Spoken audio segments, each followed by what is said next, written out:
I didn't know it would feel this way. At one point between contractions, I joked, "Can I get a beer?" Joking felt easier than pushing, felt lighter than the tension in the room. I wanted everyone to feel at ease. It felt like my job. I needed everyone to be okay, even though I wasn't okay. I continued pushing for over 2 hours.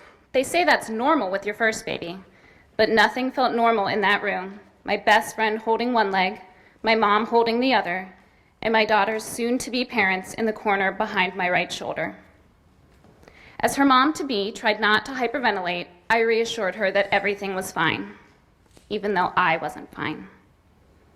One moment, shoulders stuck, my daughter firmly held her place within me, and the next, with a push, she slipped out of me, through my fingers, no longer mine. I watched as the nurse cleaned her up, exhausted from a 9-month journey which almost killed me twice. I rested my head on the pillow and watched as my daughter, not my daughter, not yet their daughter, whose, was handed to the woman who I met a few months ago. I fell in love with her on paper. Their profile fed X to my damp basement apartment, which I referred to as my prison, seeing as how I'd been placed on level 3 bed rest. When I compared my current state of life to theirs, I felt less than. I felt embarrassed. We matched, the term used when a mother considering adoption chooses a potential adoptive couple. Over the next few months, we formed a relationship. They visited me, stood next to me in the darkened ultrasound room as the technician told us the baby was a girl. They drove 6 hours in the middle of the night to be present at the birth of their baby. The adoption facilitator encouraged openness, yet behind my back, they told the family that birth parents normally disappear after the first year.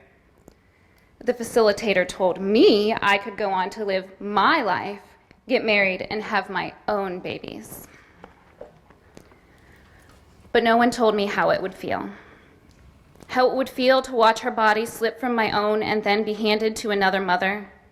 How it would feel to finally hold her after everyone else in the room.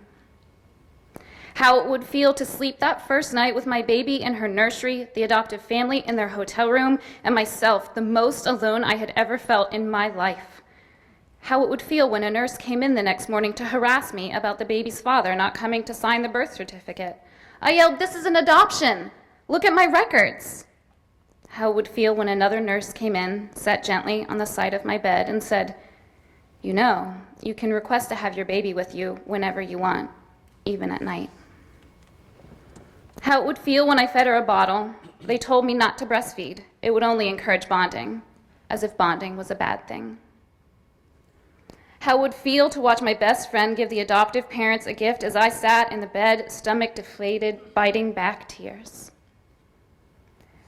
How it would feel the last night in the hospital. I held her and told her everything she needed to know, how much I loved her, wanted her, needed her to know these things. How it would feel when she looked back at me with my own eyes, intent on my face, as if she knew she needed to absorb these words, this moment, as if she knew.